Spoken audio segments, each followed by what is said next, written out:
돈이 되는 뉴스 김민준입니다. 주말 동안에 블랙먼데이 이야기가 계속적으로 나오고 있습니다. 언론도 좀 문제예요. 온통 안 좋은 뉴스. 미리미리 좀 준비하는 뉴스는 좀 아쉬운 대목인 것 같습니다. 그럼에도 불구하고 흔들리지 않습니다. 오늘 두 가지 뉴스를 준비해봤습니다만 서두에 출발하기 전에 가장 먼저 견지해야 될 자세는 이 시장에서 내가 얼마나 인내심을 갖고 버틸 것이냐, 그리고 어떠한 접근 포인트를 잡을 것이냐의 문제인 것 같습니다.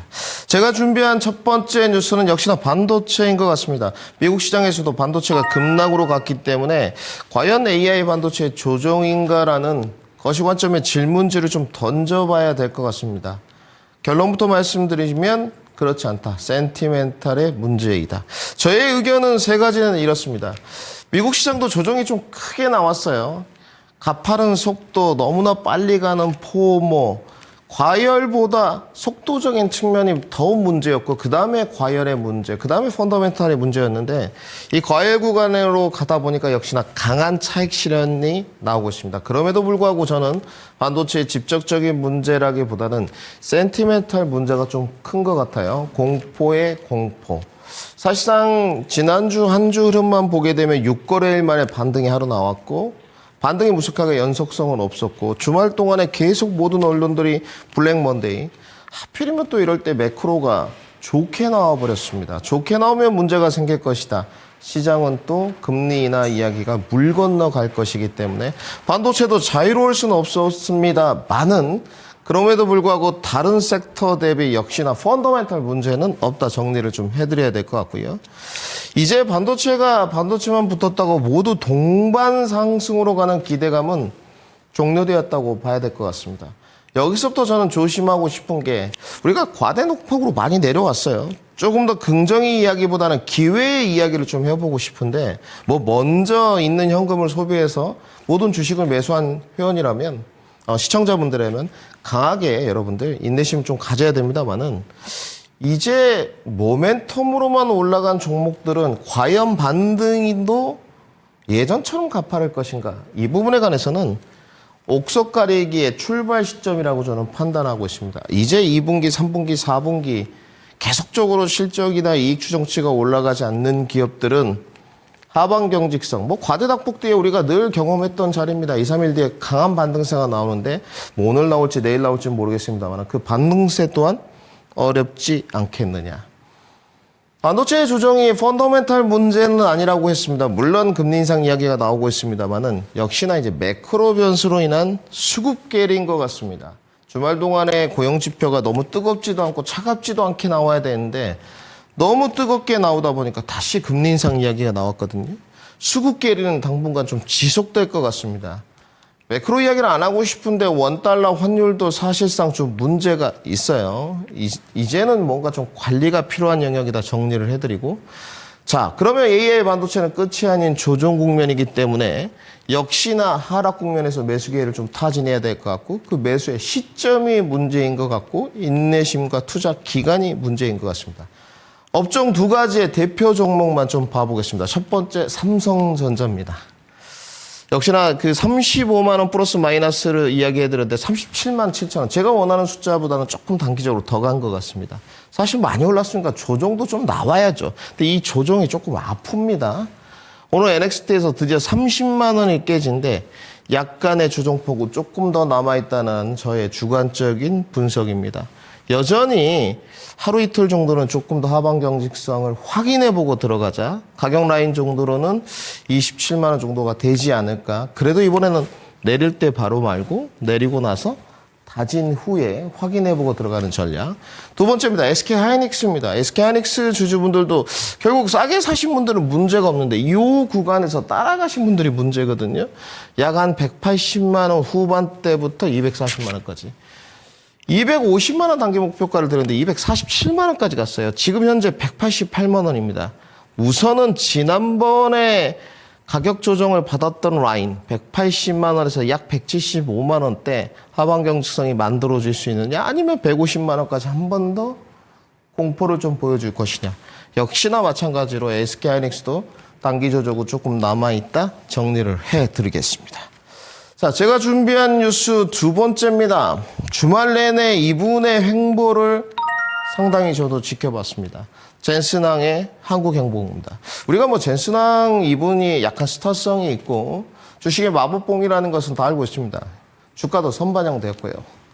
다시 한번 선반영됐음에도 불구하고 계속 떨어질 것이냐 아니면 눌림목에 반등을 할 것이냐 좀 이례적이에요. 특정 종목을 딱 5기업을 언급한 젠슨항인데 저의 의견은 이렇습니다. 이분이 오시고 났는데 어찌됐건 엔비디아의 신규 사업 부분을 좀 보게 되면 우리가 지금 사실은 엔비디아의 GPU, CPU 뭐 이런 부분은 이야기할 필요 없는 것 같습니다. 5대 기업과 협업 언급을 좀 했거든요. 콕 집어서. 자, 이게 무엇을 뜻하느냐? 너무 많습니다. 그럼에도 불구하고 이것을 눌림목의 반등의 기회로 봐야 될 것이냐, 지속적인 하락의 트리거로 봐야 될 것이냐. 물론 단기적으로 계속 진입 시점을 저울 줄 아는 것은 뭐 어려운 문제죠. 저는 이렇게 보고 있습니다. 이 5대 기업 안에서도 뭔가 선별화 과정은 지속될 것 같고요. 향후의 중장기 관점은 좀 눈여겨봐야 되지 않느냐. 자, 젠슨항이라는 엔비디아의 시총 1위 CEO가 왔습니다. 회장님이라고 해야 되겠죠. 미국 시장 하락했습니다, 여러분.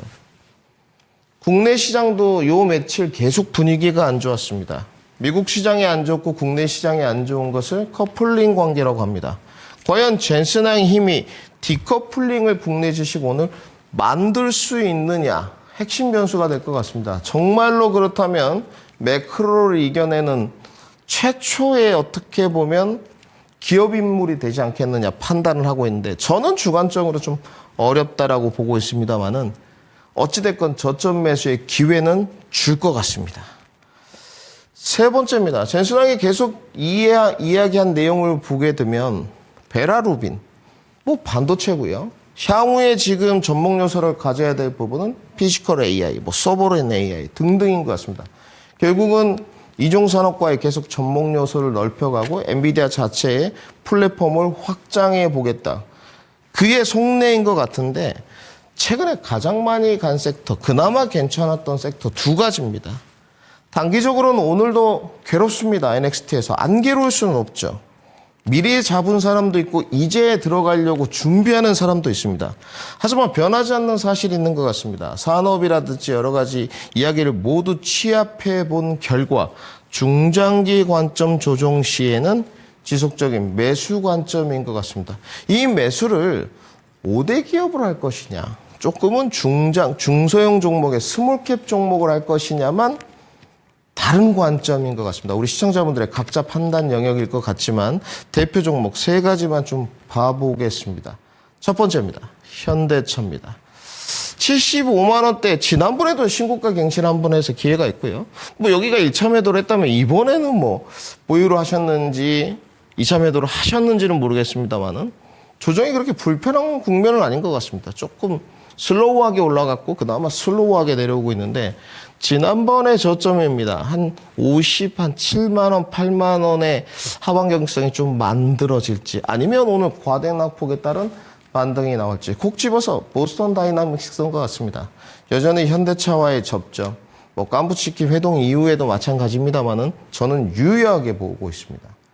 물론 안정적인 캐시카우가 있습니다만은 앞으로 로봇 기업으로 더더욱 거듭날 수 있다. 조정 구간에는 매수 관점 유지 들어가고요. 두 번째입니다. 이 부분이 좀 독특한데 뭐 골든벨 이야기도 주말 동안에 좀 있긴 했습니다만은 상당히 여러분들 이 아래 꼬리가 좀 거칠은 것 같습니다. 이제는 좀 달라지는 모습이지 않나? NXT에서 제일 좋은 모습입니다. 네이버는 좀 유지하십시오. 25만 원대 매수 관점입니다. 여전히 불편하지 않은 밸류에이션입니다. 말씀을 드렸는데 상당히 좋은 모습. 기회라고 저는 보고 있습니다. 단지 중장기 관점에서는 여전히 유의하고 단기 관점도 저는 조금 더 긍정적인 뷰를 드리도록 하겠습니다. 마지막 종목입니다. 최근에 좀 뜨거웠던 기업이 하나 있죠, 여러분. LG CNS도 가고 다 갔는데 삼성 SDS입니다. 자, 뜨거운 만큼 많이 내렸습니다, 여러분. 오늘 11%나 내려갑니다. 제가 보는 관점은 역시나 20만 원인 것 같습니다. 많이 올랐고 많이 내리고 있는데 과연 20만 원 언저리에서도 삼성 SDS에 대한 진입이나 가격이 불편한가? 글쎄요, 저는 20만 원 초입부에서는 중장기 관점이라면 삼성 SDS도 불편하지 않은 자리다라는 저희 지극히 주관적 의견까지 전달해 드리겠습니다. 시장이 어렵습니다, 여러분.